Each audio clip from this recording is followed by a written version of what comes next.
दोस्तों, आज के ट्यूटोरियल में हम जिस विषय पर चर्चा करने वाले हैं वो है टेबल। दोस्तों, आप सभी जानते होंगे कि हम टेबल का प्रयोग तब करते हैं जब हमें किसी इंफॉर्मेशन को अरेंज करके सिस्टमेटिक तरीके से उसे प्रदर्शित करना होता है, जिससे वह इंफॉर्मेशन बहुत ही समझने लायक और समझाने लायक दोनों ही हो जाता है। आपने टाइम टेबल को अक्सर देखा होगा और उसका प्रयोग भी आपने किया होगा। इसी से आप इसका महत्व समझ सकते हैं, क्योंकि टेबल को सॉर्ट भी किया जा सकता है और उसमें एंटर की गई इंफॉर्मेशन को बहुत ही सरल तरीके से समझा जा सकता है। दोस्तों, मैं धर्मेंद्र पांडे आप सभी का आपके YouTube चैनल कंप्यूटर स्कॉलर्स में बहुत बहुत स्वागत करता हूं। दोस्तों, आज की ट्यूटोरियल में हम केवल इतना सीखेंगे कि टेबल को कितने तरीकों से बनाया जा सकता है और उसमें डेटा किस प्रकार से एंटर किया जाता है। तो ये टेबल का पहला भाग होगा। बाकी अन्य भागों के माध्यम से हम समझेंगे कि टेबल में डेटा को कैसे अरेंज किया जाता है, उन्हें सॉर्ट कैसे किया जाता है, टेबल में रो और कॉलम्स कैसे जोड़े जाते हैं। इन तमाम विषयों पर हम बारी बारी से पार्ट वाइज करके ट्यूटोरियल सीखेंगे। तो चलिए शुरू करते हैं कि टेबल कैसे बनाया जाता है।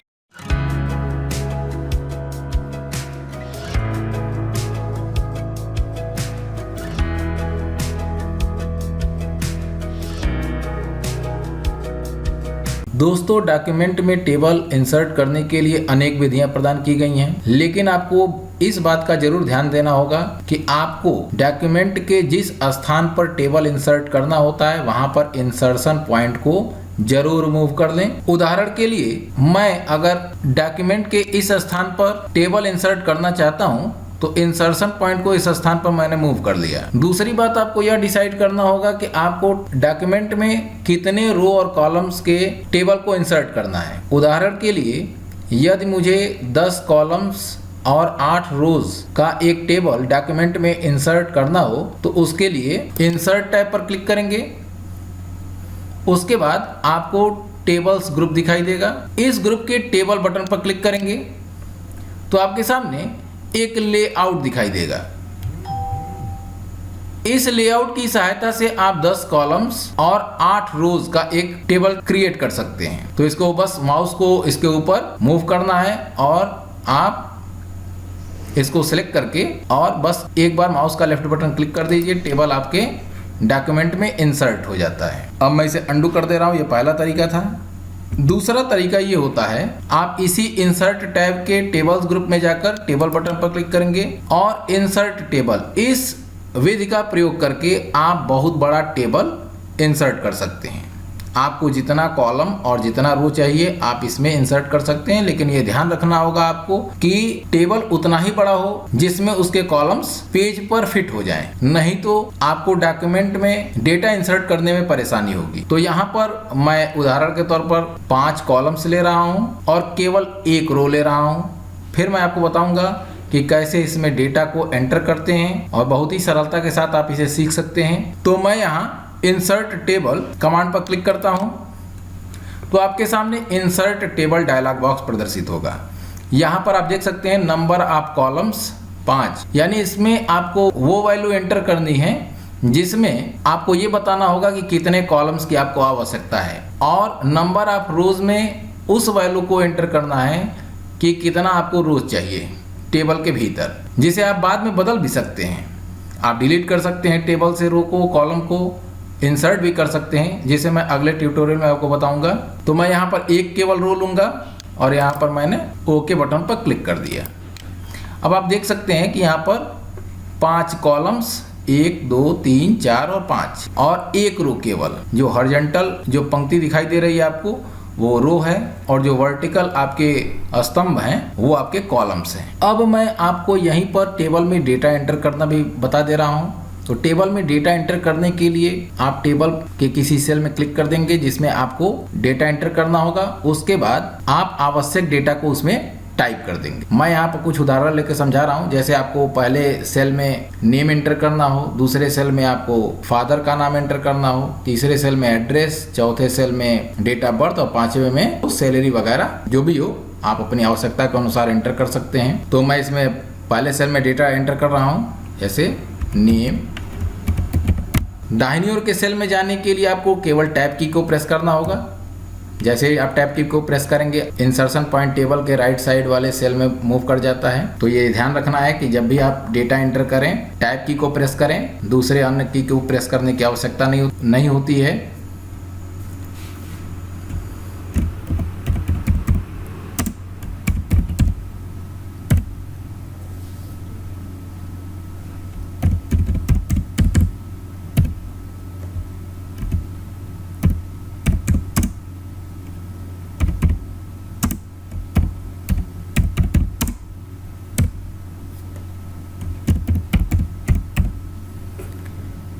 तो आपने यहाँ देखा कि मैंने पांचों कॉलम्स में name, father name, address, date of birth और सैलरी नाम से हेडिंग एंटर कर दिया। अब आप यहाँ देख सकते हैं कि इसमें केवल एक रो है। अब आपको आगे की ओर रो बढ़ाना हो तो सबसे लास्ट सेल में जाकर और टैब की को मात्र प्रेस कर देंगे तो उससे आपका एक रो आपके टेबल में इंसर्ट हो जाता है। जैसे यहाँ पर देखिए, तो यहाँ पर आ गया, एक रो आपका बढ़ चुका है। तो यहाँ पर मैं नेम इंटर कर रहा हूँ। अब अगर आपको फिर से नीचे की ओर एक रो इंसर्ट करना है तो यही प्रक्रिया बार बार आप दोहराएंगे कि आप सबसे अंतिम सेल में जाकर और टैब की को प्रेस कर दे तो एक रो टेबल में नीचे की ओर खुद ही जुड़ जाता है।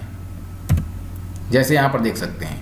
अब मैं कुछ डेटा इसमें एंटर कर दे रहा हूँ। तो आप यहाँ पर देख सकते हैं कि मैंने 3 लोगों की इंफॉर्मेशन टेबल में एंटर किया है। तो इस तरह से आप टैब की को प्रेस करके आगे की ओर रो बढ़ा सकते हैं। हाँ, एक बात और कि आप जिस प्रकार से टेबल में दाहिनी ओर के सेल में जाने के लिए टैब की को प्रेस करते हैं उसी तरह से आप किसी सेल के बाईं ओर के सेल में जाने के लिए शिफ्ट के साथ टैब की को भी प्रेस करके वहां पर पहुंच सकते हैं। जैसे कि मैं यहाँ पर आपको उदाहरण दे रहा हूँ, शिफ्ट के साथ टैब की को प्रेस करिए, आप देख सकते हैं कंट्रोल आपका पीछे की ओर यानी सेलेक्टेड सेल के बाईं ओर मूव कर रहा है। तो इस तरह से आप टैब की को प्रेस करके दाहिनी ओर के सेल में मूव कर सकते हैं, जबकि शिफ्ट के साथ टैब की को प्रेस करके आप लेफ्ट साइड के सेल में मूव कर सकते हैं। ये ऐसा तब किया जाता है जब आप किसी सेल में कोई गलत डेटा एंटर कर देते हैं, उसे तत्काल सुधारने की जरूरत होती है। तो ऐसी स्थिति में आप शिफ्ट के साथ टैब की को प्रेस करके और लेफ्ट साइड के सेल में मूव कर सकते हैं। तो इस तरह से आप जब चाहें तब आप टेबल में डेटा को एंटर कर सकते हैं। यहाँ पर एक तरीका मैंने बताया है जिससे कि आप आसानी के साथ आप रो इंसर्ट करते जाएं। आपको कोई ज़रूरत नहीं कि आप पहले ये डिसाइड कर लें कि मुझे इतने रो की आवश्यकता है। आप केवल कॉलम्स डिसाइड करें कितने कॉलम्स आपके चाहिए टेबल में। दोस्तों, मैं आपको यहीं पर ये चीज़ बता देना चाहता हूँ कि अगर आप टेबल के किसी कॉलम की विड्थ चेंज करना चाहते हैं यानी चौड़ाई को कम या अधिक करना चाहते हैं तो उसके लिए जिस कॉलम की चौड़ाई आपको बदलनी हो उसके राइट साइड के बॉर्डर पर माउस पॉइंटर को ले जाएं तो देखिए माउस पॉइंटर का आकार 2 मुंह वाले तीर में बदल जाता है जिसे हम बाई हेडेड एरो कहते हैं। तो यहाँ पर आप अगर बढ़ाना चाहते हैं तो दाहिनी ओर आप ड्रैग कर दीजिए माउस को, देखिए ये बढ़ चुका है। और अगर कम करना चाहते हैं तो लेफ्ट साइड में आप माउस को ड्रैग कर दीजिए। आप देख सकते हैं कि यहाँ पर आपका कॉलम की विड्थ जो है वो बदल रही है। तो बहुत ही आसान तरीका होता है। उसी तरह आप रो की हाइट भी चेंज कर सकते हैं। तो उसके लिए आप जिस रो की हाइट बदलना चाहते हैं उसके निचले बॉर्डर पर माउस पॉइंटर को ले जाएं और ड्रैग करें। आप देख सकते हैं यहाँ पर कि हाइट भी आपके बदल रहा है। तो ये बहुत ही सरल तरीका होता है, आप आसानी के साथ इसे समझ गए होंगे। दोस्तों, टेबल इंसर्ट करने का अब अगला तरीका है draw table. Draw table command का प्रयोग करने के लिए आपको इंसर्ट टैब पर ही जाना है, टेबल्स ग्रुप में जाकर टेबल बटन पर क्लिक करना है और उसके बाद आप यहाँ से ड्रा टेबल कमांड को चूज कर लीजिए। तो आप देख सकते हैं कि माउस पॉइंटर का जो आकार है वो एक पेंसिल के रूप में बदल गया है। अब आप माउस के लेफ्ट बटन को दबाए रखकर ड्रैग करिए। आपके सामने ये आप देख सकते हैं कि एक रो और एक कॉलम का एक टेबल बन चुका है। अब इसमें जितने कॉलम्स आपको इंसर्ट करने हैं उसके लिए आपको करना क्या होगा कि आप बॉर्डर पर ले जाइए माउस पॉइंटर को और पकड़ के ड्रैग करके उतने कॉलम्स इसमें आप क्रिएट, जिसकी साइज आप चाहें तो बाद में बदल सकते हैं। तो इस तरह से आप जितने कॉलम्स चाहते हैं आप नए कॉलम्स इंसर्ट कर सकते हैं। फिर आप रो इंसर्ट करने के लिए बस टैब की को प्रेस करते जाइए, आपका रो स्वतः ही क्या होता जाएगा, इसमें इंसर्ट होता जाएगा। जब भी आपको कॉलम इंसर्ट करना हो तो एक तरीका ये भी है, बहुत सरल तरीका, कि आप सीधे टॉप टू बॉटम माउस को बॉर्डर पर ड्रैग कर दीजिए। आप देख सकते हैं कि कॉलम्स इसमें इंसर्ट होने लगते हैं। तो एक तरीका ये भी है। तो आप लेआउट की सहायता से, इंसर्ट टेबल की सहायता से और ड्रा टेबल कमांड की सहायता से आप डॉक्यूमेंट में टेबल अपनी आवश्यकता के अनुसार इंसर्ट कर सकते हैं। डेटा इंटर करने का तरीका बिल्कुल वही है जो मैंने पीछे आपको बता दिया है। अब इन विधियों के अलावा भी आप एक अन्य विधि का प्रयोग करके पैराग्राफ्स को भी टेबल में बदल सकते हैं। वो विधि है आपकी convert text to table. Convert text to table तब तक आपका एक्टिवेट नहीं होता है कमांड, जब तक कि आप उस टेक्स्ट को सिलेक्ट नहीं कर लेते हैं जिसे आप टेबल में दिखाना चाहते हैं। तो इसके लिए पहले करना क्या होगा, जैसे कि मैं यहाँ उदाहरण के तौर पर लूँ कि मैं ऊपर के 3 पैराग्राफ्स को टेबल में प्रदर्शित करना चाहता हूँ, तो उसके लिए मैं इन तीनों पैराग्राफ्स को पहले सेलेक्ट कर लूँगा। उसके बाद फिर इंसर्ट टैब में ही जाके टेबल्स ग्रुप के भीतर टेबल बटन पर क्लिक करूँगा और यहाँ पर देख सकते हैं कि convert text to table command highlight हो चुका है। बस इस पर मैं क्लिक करूँगा। आप देख सकते हैं कि कन्वर्ट टेक्स्ट टू टेबल नाम से एक डायलॉग बॉक्स ओपन हो चुका है। तो इसमें आपको यह डिसाइड करना होगा कि आपको कुल कितने कॉलम्स चाहिए, जबकि रो की संख्या 3 है। क्योंकि मैंने 3 पैराग्राफ सेलेक्ट किए हैं तो यहाँ पर 3 रो आपके दिखाई दे रहे हैं। तो ऐसी स्थिति में जितने आप पैराग्राफ्स को सिलेक्ट करेंगे उतने रोज यहाँ पर आपको नजर आएंगे। लेकिन आपको यहाँ पर एक बात ध्यान रखना होगा कि यहाँ पर सेपरेट टेक्स्ट एट, इस विकल्प के भीतर 4 आपको ऑप्शन मिल रहे हैं, पैराग्राफ्स, कॉमास, टैब्स। इसका मतलब यह है कि अगर आप पैराग्राफ को टेबल में इंसर्ट करना चाहते हैं तो इस ऑप्शन बटन को सिलेक्ट करेंगे। अगर कोई पैराग्राफ कामा में सेपरेट है यानी अलग किया हुआ है, उसे आप टेबल में इंसर्ट करना चाहते हैं तो कामास इस ऑप्शन बटन को सिलेक्ट करेंगे। अगर आपने टैब दे रखा है तो आप इस ऑप्शन बटन को सिलेक्ट करेंगे। तो मैं यहाँ पर पैराग्राफ्स रेडियो बटन को सिलेक्ट कर लिया और ओके बटन पर मैं क्लिक कर रहा हूँ। आप देख सकते हैं कि आपके तीनों पैराग्राफ्स जो हैं वो टेबल में इंसर्ट हो चुके हैं। आप बाद में चाहे तो इसमें कॉलम्स की संख्या भी इंसर्ट कर सकते हैं। तो एक तरीका यह भी है जिसकी सहायता से आप डॉक्यूमेंट में टेबल इंसर्ट कर सकते हैं।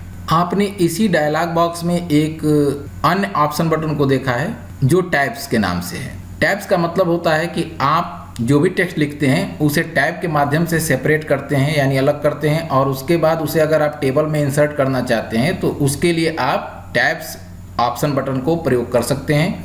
जैसे कि मैं यहाँ पर उदाहरण ले रहा हूँ कि मैंने यहाँ लिखा नेम, फिर मैंने टैब की को प्रेस किया, उसके बाद फादर नेम, उसके बाद डेट ऑफ बर्थ और सैलरी। अब इस टैब के माध्यम से सेपरेट किए गए टेक्स्ट को अगर आप चाहते हैं कि वो टेबल में प्रदर्शित हो तो उसके लिए आप इसे पहले सेलेक्ट कर लीजिए। उसके बाद इंसर्ट टैब के ही टेबल्स ग्रुप पे जाकर टेबल बटन पर क्लिक करिए और यहाँ से convert text to table command को चूज करिए। यहाँ पर आपके सामने आएगा कन्वर्ट टेक्स्ट टू टेबल। यहाँ पर पैराग्राफ्स की जगह टैब्स देखिए सिलेक्टेड है। यहाँ पर आप अगर नहीं सिलेक्टेड है तो सिलेक्ट कर लेंगे और उसके बाद ओके बटन पर क्लिक कर दीजिए। आप देख सकते हैं कि यहाँ पर जो टैब के माध्यम से सेपरेट किए गए टेक्स्ट थे वो टेबल में प्रदर्शित होने लगे। अब अगर आपको आगे डेटा एंटर करना हो तो टैब की को प्रेस करिए, रो स्वतः इसमें क्या होते जाएंगे, बढ़ते जाएंगे, जिससे आप इसमें डेटा एंटर आसानी के साथ कर सकते हैं। तो आपको यह ट्यूटोरियल पूरी तरह से समझ में आ गया होगा। अगले ट्यूटोरियल में हम लोग टेबल में कॉलम इंसर्ट करना, रो इंसर्ट करना और उन्हें डिलीट करना सीखेंगे। तो दोस्तों आपको यह ट्यूटोरियल कैसा लगा कमेंट करके ज़रूर बताइएगा, और वीडियो अगर आपको अच्छा लगा हो तो एक लाइक तो बनता ही है, उसे लाइक ज़रूर करिएगा। दोस्तों जो लोग पहले का ट्यूटोरियल नहीं देखे हैं वे वीडियो के डिस्क्रिप्शन में जाकर प्लेलिस्ट के लिंक पर क्लिक करके उन्हें देख सकते हैं। अब आपसे अगले ट्यूटोरियल में फिर मुलाकात होगी, तब तक के लिए नमस्कार।